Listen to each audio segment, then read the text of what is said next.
find?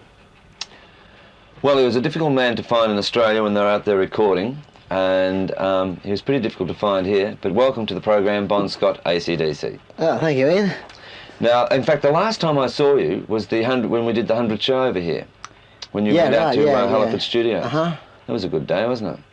Well, it took so long to get the show together. It was a really good day because the bar was open the whole time. Yes, that's right. Yeah. Yes, well, we won't mention about the bar. But listen, seriously, what are you doing at the moment? What are the group doing? You've just come back from America. Well, we're doing an English tour at the moment. Yeah. The last gig is about 3 days at Great Yarmouth. I suppose you've all heard of Great Yarmouth. And we just finished... No, I haven't. Oh, you haven't? No, good place. Oh, let me tell you about Great Yarmouth. Oh, no, let's not. Carry on. Right, keep going. Okay. Just finished the European tour and spent 7 weeks in America. So we really are, getting around. Right, well, let's go back about a year ago when I was over here doing interviews and that. And at that stage, in the music papers especially, like Sounds, NME, Melody Maker, you were never out of the papers, right? There was always a story about you. Yeah. You were filling out the marquee every night, and you were sort of what most people termed as the first of the punk bands to emerge. Now, since then, the Sex Pistols and so on, and now you've got, Every Man and His Dog, with, similar names, that turn themselves as punk rock bands or a new wave band. You've been away, you've been to America, you've broken into the American charts, and I've got my hand over the mic again. You've been away, you've been... Shouldn't have the mic down there, Ian. I know. You've been away, you've been you've made the American charts, you're very big in Europe. What does it feel like now to come back with all of this new wave sort of going crazy in England? And are you pulling crowds still? Well, we're pulling bigger crowds than they are, Yeah? I mean, we've got our following here. It's not new wave and it's not punk. It's just people that like our band, our rock band, And we honestly thought that the punk and the new wave thing might sort of spoil a bit for us, but it hasn't at all. Yeah. It was a big fad. It's just like anything else, a big fad for a while, and there's those that are still hanging on to it. But the main thing about it is that it gives rock music a real kick in the guts, Yeah. And we sort of, even though we started the whole thing over here, like we played here before the Sex Pistols were even sort of, thought of. Yeah. And now we've always been there, and people are beginning to realise that now they want more than just someone up there screaming, anarchy and rape and this sort of, crap, And we're it. Yeah. We're doing it right. Now, the thing is that you've always been a very tight rock and roll band, but for some reason, you've concentrated a lot on the live performances, especially in England. That's all there is. But there's never been a really definite single released on the English market, or there's been some confusion about the single. Why is this? Well, singles for a start. And I might add, just before you answer that, because I want you to answer another one, there's a little bit of confusion of what's happening in Australia with your singles too. So could you clear it all up, Bob? Okay, now we'll start with England, Right.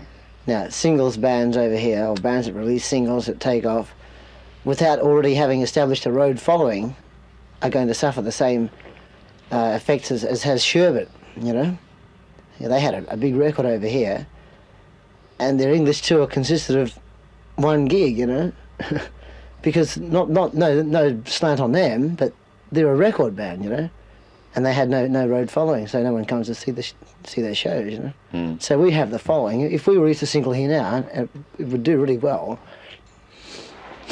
Excuse me, and we'd also have our following, Well, why isn't there a single release now, or Well, we don't write the singles, We don't write. What? We don't write singles. Of course you do. We have done in the past, but we don't write something specifically for a single. No way. But it's common for any group to bring out a single. We're an album band. We're a road album band. Singles don't mean a pinch to anybody. In our band, there's no sense in them. Like if some station picks it up, like the BBC, which they probably never would, Yeah. Then it might get played and it might make the charts, but there's no way we'd do it intentionally to make a single. Well, does the same go for Australia? No, Australia's a different market altogether. And there, if there's a likely single on an album, it'll be released as a single. But over here, the album's the main thing, you know. Mm. And if a station picks a track that they sort of like to play a lot, well, it'll sell the album, not the single. Yeah. Now, with Mark leaving the group, how's the new member fitted in? Oh, fits quite nicely, yeah. It's Yeah. very good, yeah. Did he alter the band in any way, the sound or anything like that? Well, he's a guy who's been playing for a lot longer than Mark ever played. Like, you know, Mark played with us for 2 years, probably been playing bass for about 3, whereas Cliff has been playing for about 12 years. You know? Yeah. And so his technique is sort of far, I'd say, advanced, you know, to what Mark's was, although Mark's for the rock stuff was cool, you know. Cliff's just given us more scope. Like, there's more he can do with the music. It's in between the guitars, like more Malcolm and Cliff, than could be done before. Now, you've always, since you've been away, you've always gone back to Australia to record. Why is that?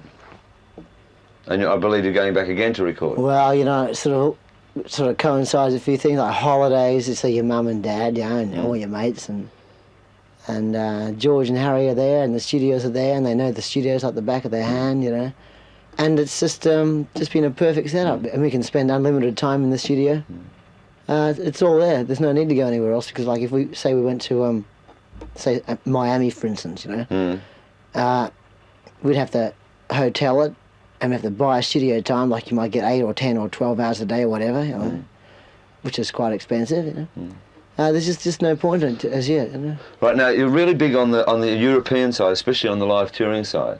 Can you tell us a bit about the European market as far as ACDC are concerned?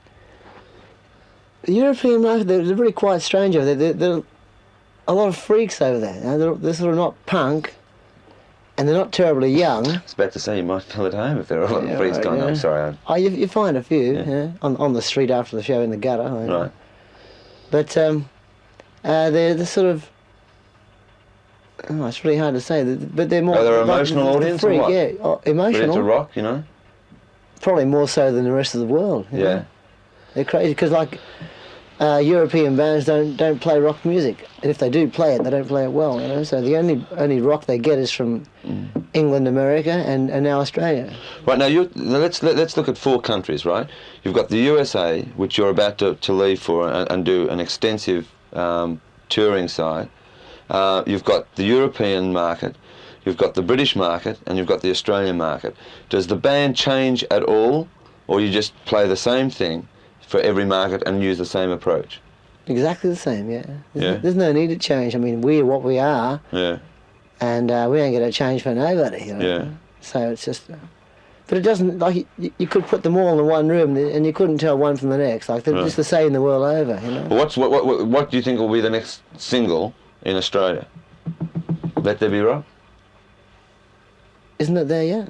Isn't that the single? I don't know, is it? No. Well, it's certainly not out at the moment. Hang on, a voice from heaven says yes. A voice from Let There heaven? Be Rock. Right, now what about an album? We recorded an album last time we were back there.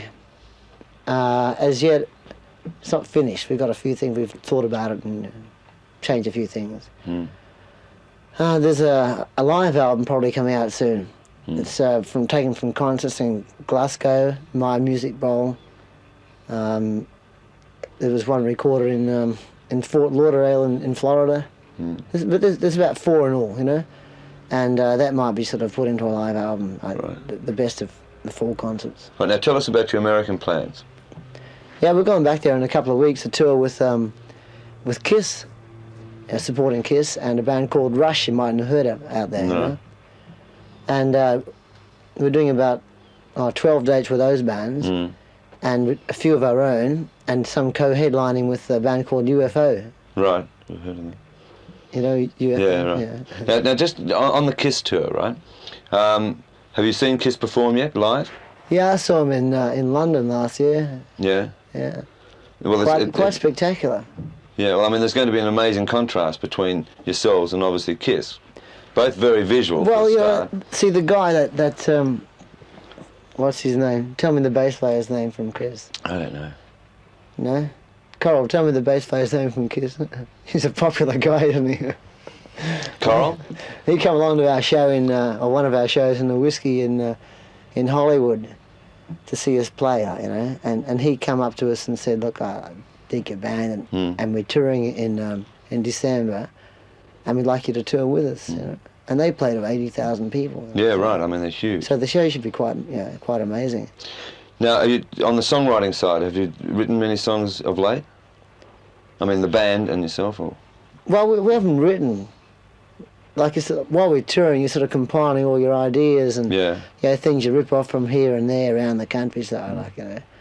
And I've got pages of stuff. Actually, I wrote the words to 2 songs about on the last tour, like on the road, and got back home and found out there was the same titles and almost the same lyrics as somebody else's. Did you? And I was really pleased with them too. I thought, oh, this is great.